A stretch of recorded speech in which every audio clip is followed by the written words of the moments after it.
Bismillahirrahmanirrahim. Assalamualaikum warahmatullahi wabarakatuh.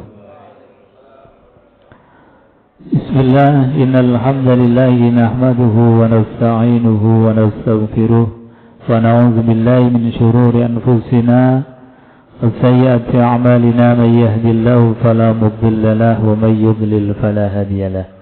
Rabbi ishrah li sadri wa yassir li amri wahlul 'uqdatam min lisani yafqahu qawli, amma ba'd. Qala Allah ta'ala fi kitabil karim wa huwa asdaqul qailin, a'udzu billahi samil 'alim minasyaitonir rajim. Syahrul Ramadan alladzi unzila fihi al-Qur'an hudan lin-nas wa bayyinatin minal huda wal furqan. Shadaqallahul 'azim wa sadaqa rasuluhul karim wa nahnu 'ala dzalika minasyahidin walhamdulillahi rabbil alamin.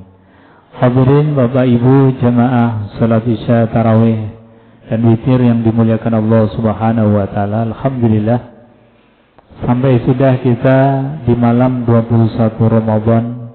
Harapan dan doa kita mudah-mudahan kita sampai di penghujung Ramadan sehingga mendapatkan fadilah keutamaan Ramadan, menjadikan kita pribadi yang muttaqin. Amin ya rabbal alamin. Bapak Ibu hadirin jemaah yang dimuliakan Allah Subhanahu wa taala. Di dalam Al-Qur'an ada kisah sukses story, kisah orang-orang yang sudah sukses di dalam menggapai ridhonya Allah Subhanahu wa taala, sukses dunia dan sukses akhirat.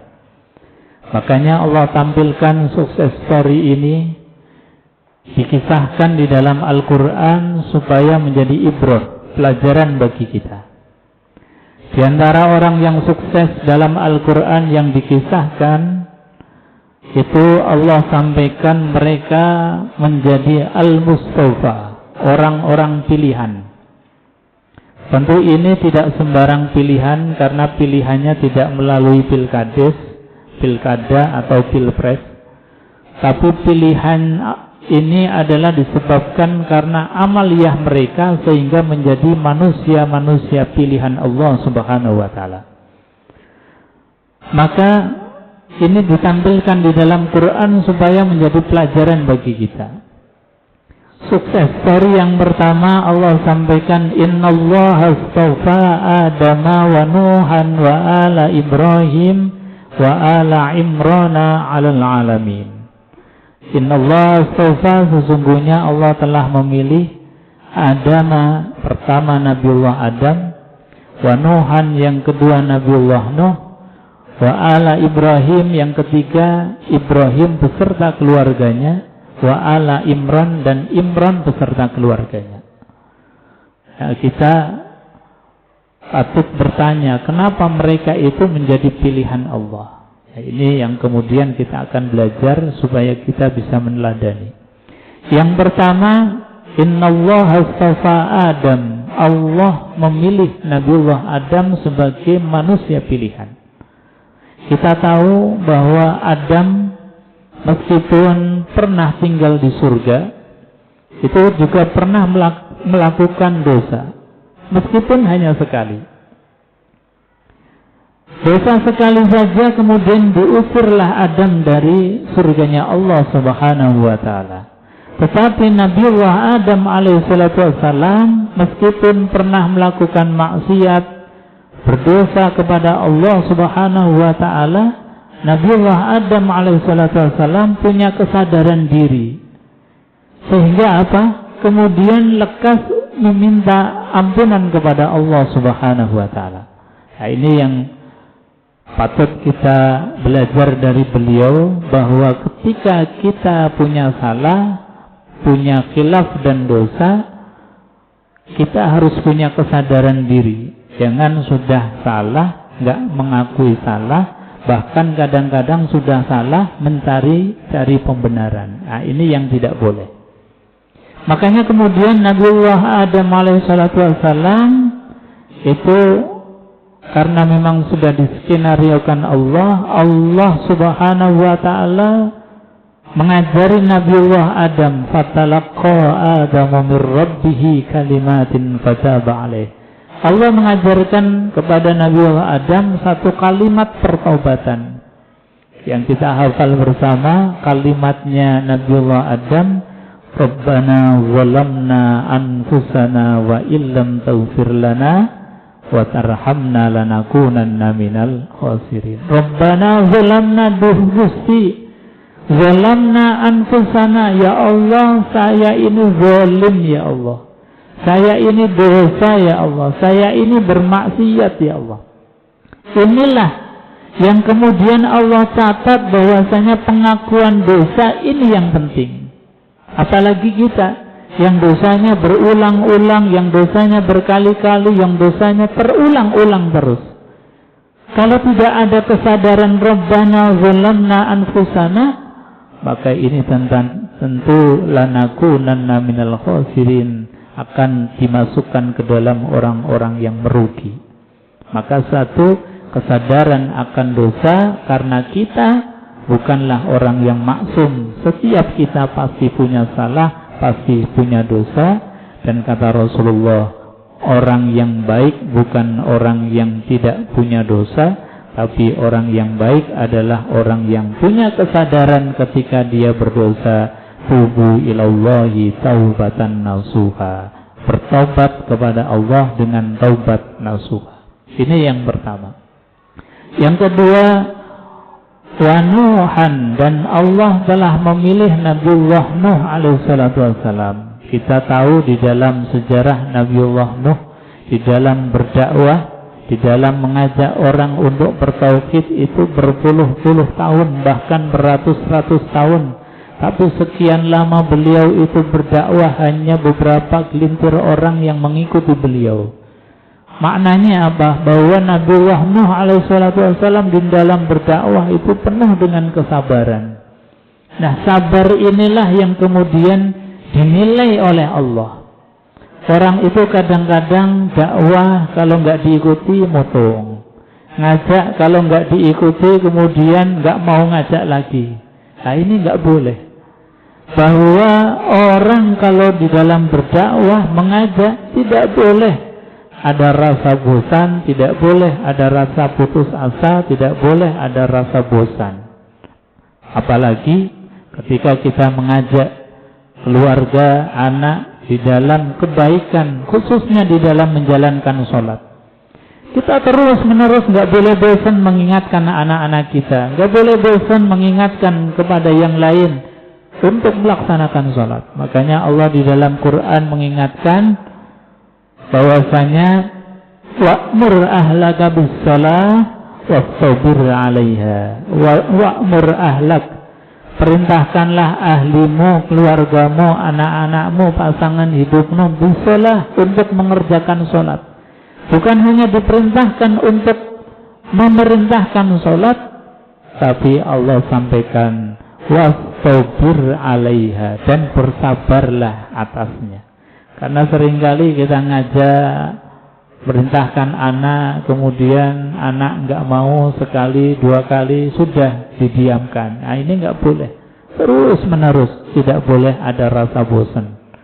Inilah kesabaran yang ditanamkan di dalam hati, yang dicatat oleh Allah, sehingga Nabiullah Nuh alaihissalatu wassalam termasuk Al-Mustafa, orang-orang pilihan Allah. Yang ketiga, wa ala Ibrahim.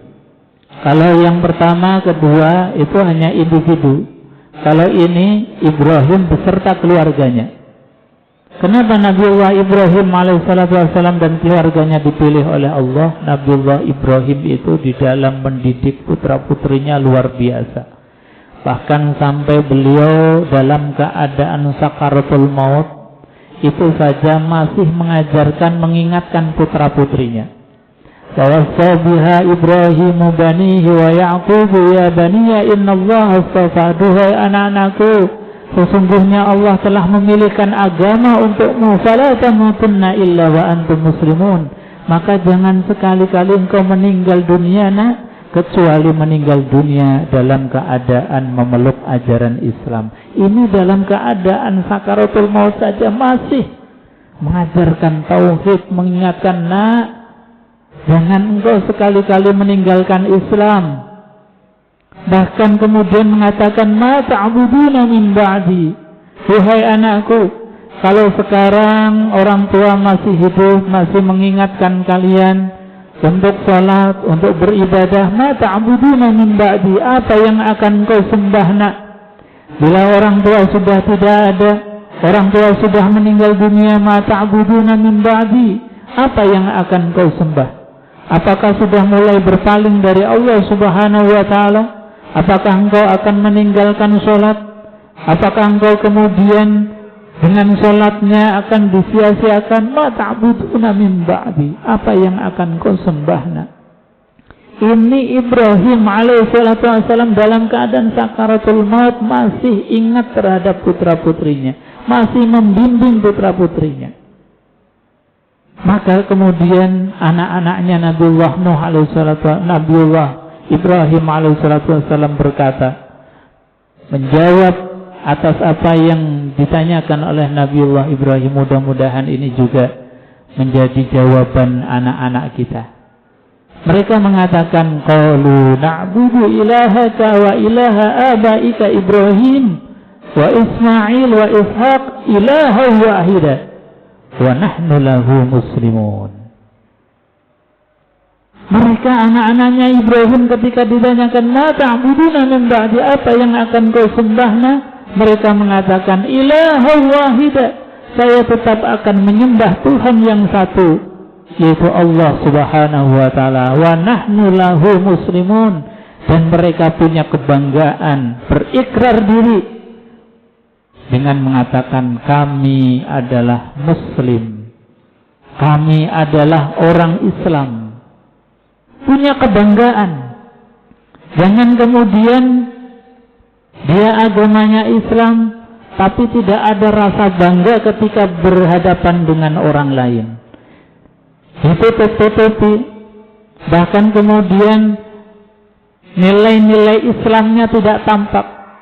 Jangan sampai semacam itu. Kalau anak kita kemudian bisa mengatakan, qalu na'budu ilahaka wa ilaha abaika Ibrahim wa Ismail wa Ishaq ilaha wahida wa nahnu lahu muslimun, maka pasti orang tua yang anaknya bisa mengucapkan, meneruskan generasi tauhid, dia akan berbaring di alam barzah, di pekuburan dalam keadaan tenang, dalam keadaan penuh dengan senyuman, karena mereka pasti akan mengalirkan terus pahala-pahala meskipun kita sudah berada di alam barzah.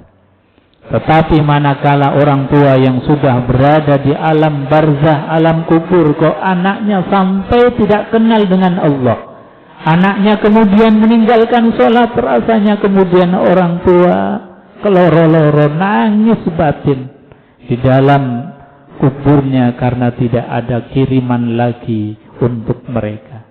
Hadirin Bapak Ibu jemaah yang dimuliakan Allah. Oleh karenanya mendidik putra putri jangan bosan, bahkan sampai ketika kita dalam sakaratul maut pun nasihat tetap kita sampaikan, mengingatkan kepada putra putri kita. Yang keempat, wa ala Imran alal alamin. Kalau yang pertama, yang kedua, yang ketiga mungkin kita akan mengatakan pantas Nabiullah Adam, Nabiullah Nuh, Nabiullah Ibrahim dipilih oleh Allah karena mereka seorang nabi, seorang rasul. Nah, golongan yang keempat ini bukan dari kalangan nabi dan kalangan rasul, bukan. Tentu ini akan mudah kita untuk menirunya. Kalau tadi Nabi Adam, Nabi Nuh, Nabiullah Ibrahim, mungkin kita akan mengatakan mereka pantas dipilih Allah. Tapi nyatanya ada orang biasa yang dipilih oleh Allah Subhanahu wa ta'ala, bahkan keluarganya, ala Imran, keluarga Imran. Bahkan dijadikan oleh Allah menjadi salah satu nama surat di dalam Al-Quran, yaitu surat Ali Imran. Saking luar biasanya keluarga ini. Lalu pertanyaannya, mengapa? Dan apa amalan yang menjadikan keluarga Imran ini menjadi orang yang dipilih oleh Allah Subhanahu wa ta'ala? Di dalam ayat berikutnya disebutkan, iz qalat imra'atu Imran rabbi inni nazartu laka ma fi batni muharraran fataqabbal minni. Idh qalat imra'ah, ketika istri Imran itu mengandung, hamil, itu bernazar, inni nazartu laka ma fi batni. Ya Allah, saya bernazar tentang bayiku yang masih ada di rahimku ini nanti kalau lahir, ya Allah jadikanlah muharraran. Apa itu muharrar?